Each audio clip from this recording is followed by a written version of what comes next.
Halo teman-teman, perkenalkan nama lengkap saya Victoria Angelita Sebudi.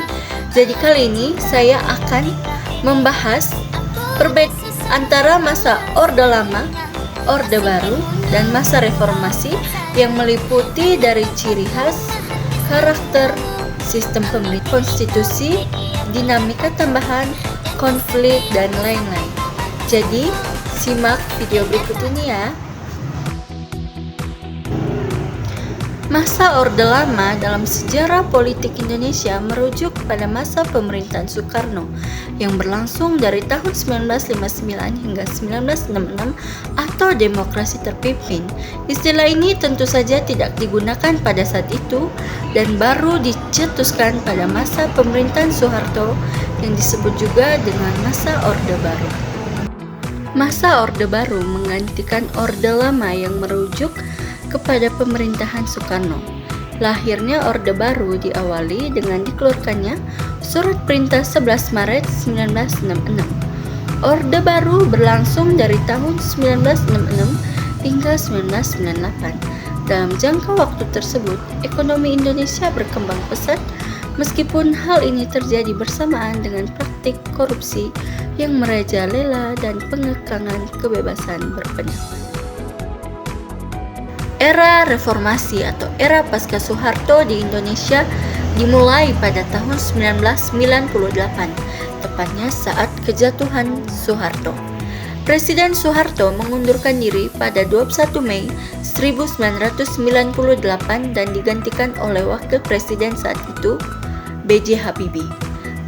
Periode ini didirikan oleh lingkungan sosial politik yang lebih terbuka. Menurut buku Agama dan Bangsa Pembangunan dan Masalah-Masalahnya oleh Syafruddin, saat itu Soekarno sadar jika periode demokrasi liberal telah menghambat perkembangan Indonesia karena banyak perbedaan ideologis di dalam kabinet. Adapun solusi yang disampaikan oleh Soekarno adalah sistem demokrasi terpimpin. Sistem tersebut berarti pengembalian kepada UUD 1945 yang mengatur sistem kepresidenan yang kuat dengan tendensi otoriter. Dengan cara inilah Soekarno mempunyai lebih banyak kekuasaan untuk melaksanakan rencana-rencananya. Namun, beberapa pihak militer yang tidak senang karena mendapat peran yang kecil di bidang politik, sehingga mereka mendukung perubahan orientasi tersebut. Pemerintahan Orde Baru menggunakan konsep demokrasi Pancasila. Visi utama pemerintahan Orde Baru adalah menerapkan nilai Pancasila dan Undang-Undang Dasar 1945 secara murni serta konsekuen dalam aspek kehidupan masyarakat Indonesia.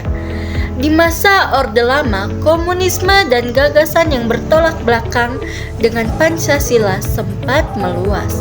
Hal ini membuat Soeharto di masa jabatannya melakukan indoktrinasi Pancasila. Berikut beberapa metode indoktrinasi yang dilakukannya, yaitu menerapkan pengajaran P4, pelaksanaan, pedoman, penghayatan, dan pengamalan Pancasila. Di sekolah, Soeharto mengizinkan masyarakat membentuk organisasi dengan syarat menggunakan asas Pancasila. Soeharto juga melarang adanya kritikan demi menjaga stabilitas negara dan beberapa hal lainnya yang dapat teman-teman baca di PPT ini. Sistem pemerintahan era reformasi di Indonesia. Masa reformasi di Indonesia dimulai sejak lengsernya Presiden Soeharto pada tahun 1998. Era ini ditandai dengan berbagai perubahan fundamental dalam pemerintahan, termasuk yang pertama adalah Amandemen UUD 1945. Amandemen ini dilakukan sebanyak 4 kali mulai dari 1999 sampai tahun 2002. Hal ini untuk mengakomodasi tuntutan reformasi. Bagian kedua, melakukan perubahan signifikan pada sistem pemerintahan, termasuk memperkuat MPR sebagai lembaga perwakilan rakyat. Ketiga, membatasi masa jabatan presiden maksimal 2 periode. 2 periode, di mana 1 periodenya 5 tahun, Kalau 2 berarti 10 tahun. Yang keempat, melembagakan otonomi daerah, serta yang kelima, menambahkan pasal tentang hak asasi manusia atau HAM. Lalu bagian kedua yaitu desentralisasi. Di sini desentralisasi memberikan kewenangan yang lebih luas kepada daerah untuk mengolah pemerintahannya sendiri. Diharapkan dapat meningkatkan pelayanan publik dan mempercepat pembangunan daerah. Namun, masih terdapat beberapa kendala dalam implementasinya seperti kurangnya kapasitas daerah. Bagian ketiga, demokratisasi. Demokratisasi terjadi peningkatan partisipasi masyarakat dalam politik. Lebih banyak partai politik yang berdiri. Lalu ada pemilihan umum yang lebih bebas dan adil, kebebasan pers dan media massa. Lalu bagian keempat, penegakan hukum. Upaya pemberantasan korupsi yang lebih gencar, reformasi di bidang peradilan, peningkatan kesadaran hukum masyarakat, dan hak asasi manusia. Lalu bagian kelima terdapat HAM atau hak asasi manusia. Perbaikan kondisi HAM di Indonesia, pengesahan berbagai undang-undang tentang HAM, serta pembentukan lembaga-lembaga HAM, serta pemerhatian kasus pelanggaran HAM masa lalu yang masih belum tuntas. Lalu di sini saya akan menjelaskan perbedaan konstitusi dari masa Orde Baru dan masa Reformasi. Baik, kita mulai dari masa Orde Lama. Masa Orde Lama ditandai dari tahun 1945 sampai 1966. Dari Undang-Undang Dasar 1945 digunakan dengan beberapa kali amandemen. Lalu dari sistem pemerintahannya menganut sistem pemerintahan presidensial. Lalu kekuasaan presiden sangat kuat, di mana Presiden Soekarno banyak melakukan hal-hal yang membangun, merubah, dan mempertahankan kemerdekaan negara Indonesia. Lalu untuk parlemen, di sini parlemennya memiliki peran yang lemah. Hak asasi manusia juga masih kurang terjamin. Lalu perbedaan konstitusi dari masa Orde Baru dari tahun 1996 sampai 1998. Dari segi UUD 1945, undang-undangnya digunakan dengan amandemen Soekarnoisme. Dari segi sistem pemerintahan juga menganut sistem pemerintahan presidensial, masih sama dengan Orde Lama. Lalu untuk kekuasaan presiden sangat kuat, di mana masa rezim Orde Baru, pemerintahnya adalah Soeharto, di mana kekuatan Presiden Soeharto sangat kuat, ditandai dengan lamanya ia menjabat yaitu 32 tahun.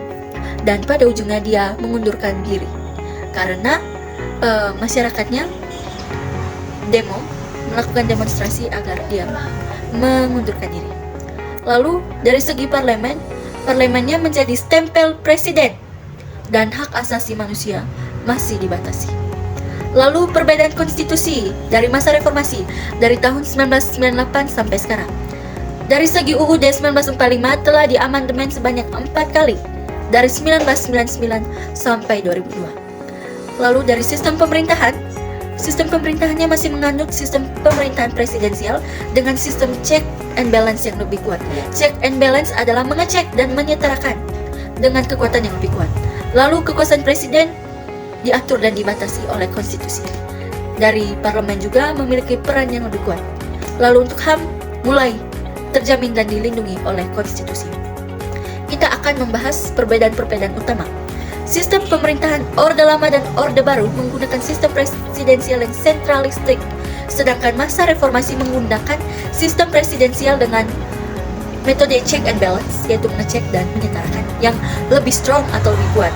Kekuasaan presiden sangat kuat pada masa Orde Lama dan Orde Baru, sedangkan masa reformasi kekuasaan presiden dikontrol dan dibatasi oleh konstitusi.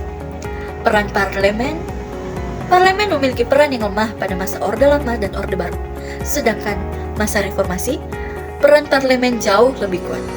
Lalu untuk HAM pada masa Orde Lama dan Orde Baru masih kurang terjamin, sementara pada masa reformasi HAM mulai terjamin dan dilindungi oleh konstitusi. Nah teman-teman, akhirnya kita hampir sampai pada bagian akhir pembahasan ini, yaitu dinamika tambahan, ciri khas dan karakter dari masing-masing rezim. Sepertinya teman-teman dapat membaca dan memahaminya sendiri. Jadi, itu saja presentasi dari saya. Sekian dan terima kasih.